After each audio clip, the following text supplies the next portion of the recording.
Pleased to be here with all of you to celebrate the groundbreaking of the Musical Instrument Museum, or MIM as we call it. I've had the opportunity to visit many museums around the world, and yet there was no single museum that really tried to show the music of all of the different countries, and yet arguably what has more impact on lives day in and day out than music.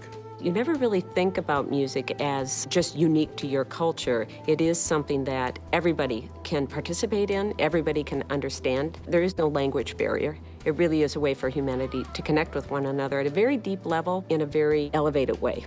There are lots of very beautiful statements about what music means to one's life. Passion, it's a solace, it's an intellectual exercise, it's a physical exercise. There's just so much involved with music.